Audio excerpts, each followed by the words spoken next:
I was invited as part of the Scottish delegation that went on the twinning visit to Puglia in Italy. I was there as part of that as an operational manager from NHS Lanarkshire.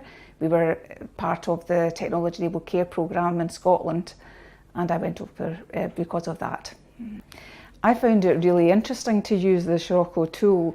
On the twinning visit was the first I had really used it, and I think it gave us a really good insight into how we perceived ourselves in our maturity assessment, and how other areas perceived that, and we shared those experiences.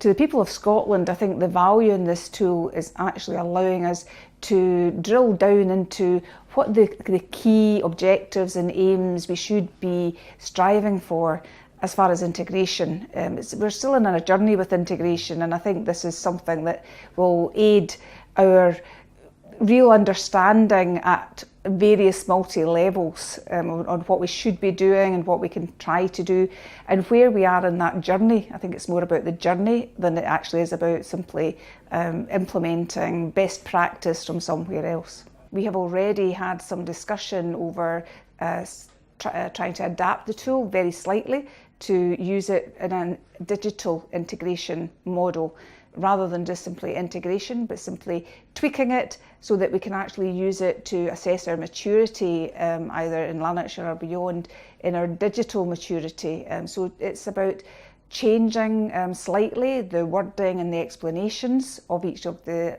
dimensions to use it in a slightly different context, but all with very valid and relevant synergies.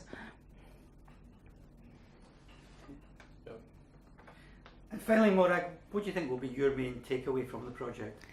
From the project, I think the main takeaway, I've already said, I'm going to say this afternoon, if you have the opportunity, absolutely take it, because I think, like I've just said, it's more about the journey and sharing that journey. It's not simply about showing off best practice, it's actually understanding how that good practice came into being.